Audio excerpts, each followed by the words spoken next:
Let me ask you something. What did you do after your last trade closed? Did you turn from your screens, the glow fading from your face, and have someone to turn to? Someone who would get it. Not just the profit or loss, but the tightness in your chest when price hovered at your stop, the flicker of doubt when your thesis was playing out in slow motion, the bizarre, flat emptiness after a win that should have felt exhilarating. Or did you just sit there, in the quiet? The only sound the hum of your computer fan. You closed the platform. Maybe you scanned Twitter, saw 1,000 strangers screaming about their buys and sells. Maybe you clicked over to a news feed. But inside, it was just you, and your thoughts, and the silence. If that hits home, then you already know what we're talking about today. This isn't about a strategy. This is about the environment your strategy has to survive in. It's about the loneliness of the long-term trader. It's the silent, heavy companion on this journey that nobody warns you about. And if you don't learn how to handle it, it will handle you. It will make your decisions for you. Welcome to Losing Traders Psychology. Today, we're going into the psychology of solitude. So let's start by naming the beast. You're not crazy. You're not weak. Feeling isolated in this game isn't a personal failing. It's a logical, almost inevitable consequence of the structure of trading itself. Think about it. First, it's a solo mission by design. From the moment you wake up and scan the markets, to the analysis, the waiting, the execution, the managing of the trade, it's a one-person operation. There's no committee voting on your entry, no co-pilot to double-check your risk. You are the analyst, the risk manager, the executor, and the compliance department. That weight of total responsibility rests on one set of shoulders, yours. In an office, you have a bad day, you can gripe with a colleague by the coffee machine. There's a shared reality. In trading, your reality is yours alone. Your charts, your interpretation, your consequence. Which leads to the second point, the profound misunderstanding from the outside world. Try explaining your day to your partner, your family, your friends. Their eyes will glaze over before you finish the sentence. To them, trading is a binary switch. You win or you lose. It's gambling, period. They don't understand the victory in a 1:1 loss where you followed your rules perfectly. They can't comprehend the frustration of a 3-1 win that you know was a reckless, emotional entry. So you stop talking about it. You bottle it up. Your wins feel like bragging, and your losses feel like shameful secrets. You start living a double life. The normal person at the dinner table, and the focused, stressed, analytical creature alone with the charts. And that brings us to the third pillar, the emotional containment. This is the big one, the psychological core of the loneliness. Trading runs on a river of potent emotions: fear, greed, hope, regret, euphoria. In any other high-stakes endeavor, you could discharge some of that emotion. A quarterback screams after a touchdown. A surgeon debriefs with her team. But a trader? You have to sit there, stone-faced, and contain it all. You can't show fear to the market. You can't high-five your monitor. This relentless emotional containment is exhausting. It creates a kind of internal pressure cooker. All that energy, with no release valve, turns inward. It becomes anxiety. It becomes second-guessing. It becomes that voice in your head that gets louder and louder in the silence. This isn't just feeling a bit alone. This is the foundational psychological terrain of the job. And if we don't map it, we get lost in it.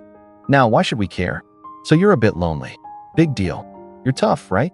It's a big deal because loneliness doesn't just sit there feeling sorry for itself. It acts. It morphs. It becomes the silent partner in all your worst trading decisions. Here's what unchecked trading loneliness turns into. It turns into overtrading. You're not trading for the setup. You're trading to feel connected, to be in the game, to break the agonizing stillness of waiting. That itch to just do something is often just loneliness dressed up as opportunity. It drives you to seek validation in the loudest, most reckless places. You find yourself scrolling through Twitter or Reddit forums, not for analysis, but for camaraderie. You start listening to the shouting gurus, the permabulls and permabears, because their certainty is a drug. It fills the empty space where your own conviction should be. You're literally outsourcing your psychology to strangers because the silence of your own process is too heavy to bear. It erodes your system. Who are you accountable to? Yourself? That's a flimsy contract when you're tired and scared. So you bend a rule. Then you break one. There's no one to call you on it. No one to say, hey, that's not what your plan said. The loneliness becomes a permission slip for self-sabotage. And ultimately, it leads to burnout. Not just from the work, but from the emotional weightlifting you're doing alone, day after day. Carrying 100% of the psychological load, 100% of the time, is unsustainable. You start feeling detached, cynical, numb. The charts don't excite you anymore. It all just feels empty. This is the real cost. It's not just a feeling. It's a degradation of your entire trading psyche. Your edge isn't just in your entries and exits. It's in the clarity and stability of your mind. Loneliness fogs that lens. So what do? We don't fight the solitude. We can't. Trading will always be a solo performance. Instead, we build a psychological infrastructure around it. We create systems for our mind, just like we create systems for the market. Strategy 1. Curate your tribe of one, the mastermind. You don't need an audience. You need a council. Actively, intentionally seek out 1, 2, maybe 3 other serious traders. Not talking about the to the moon crowd.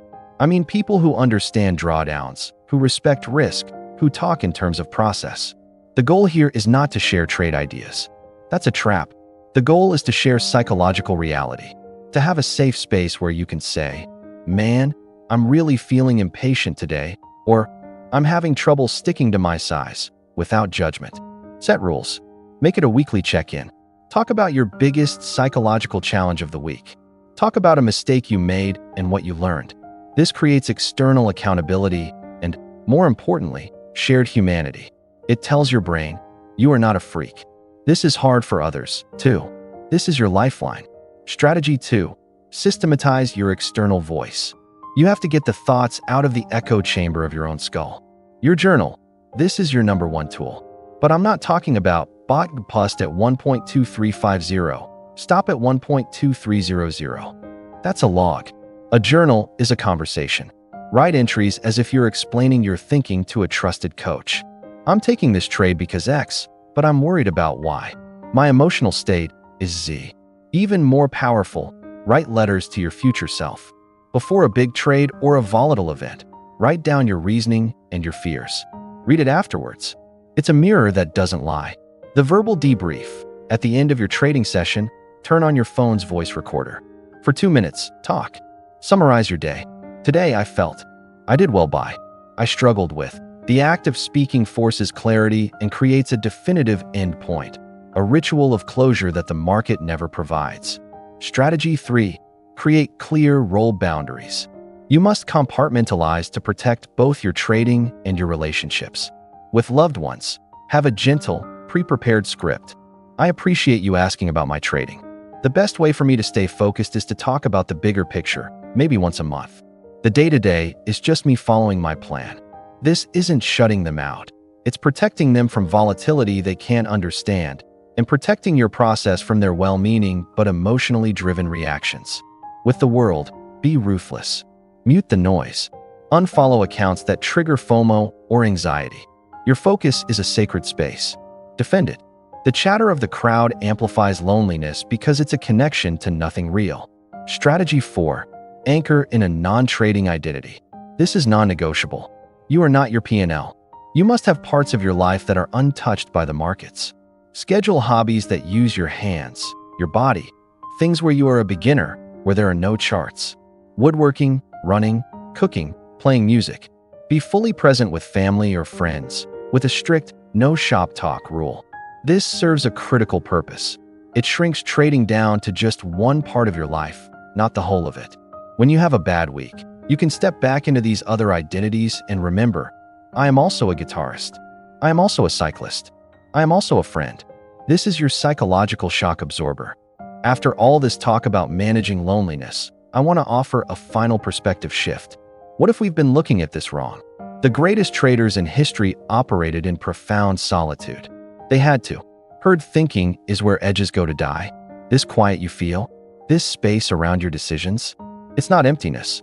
It's the arena where your edge is forged. Independence is the goal. The ability to think, to act, to be wrong, and to be right, entirely on your own terms. That's power. The loneliness is simply the price of admission for that kind of sovereignty. It's the shadow cast by the light of your own conviction. Start to reframe it. When you feel that silence, don't think, I am alone. Think, this is my process breathing. This is the space my strategy needs to work. The crowd is in the casino, screaming at every roll of the dice. You're in the library, studying the game. It's supposed to be quiet in here. The path of the long-term trader is a walk down a long corridor. You will hear your own footsteps, but you can learn to walk with purpose. You can install lights along the walls, your journal, your tribe, your hobbies, so you don't lose your way in the dark. Your action this week isn't about a trade. It's about this. Pick one thing from this infrastructure. Just one. Reach out to one serious trader and propose a weekly psychology check-in. Revamp your journal to include emotional state. Block out 30 minutes for a non-negotiable, screen-free walk. If this resonated with you, do me a favor, hit like. It helps more traders find this conversation. And subscribe. We go deep into the real, unglamorous work of trading psychology here every week. In the comments, I'd love to know, what's your single biggest challenge with the loneliness of trading? Is it the misunderstanding or the emotional containment? Let's start a real talk down there. Remember, the goal isn't to never feel lonely.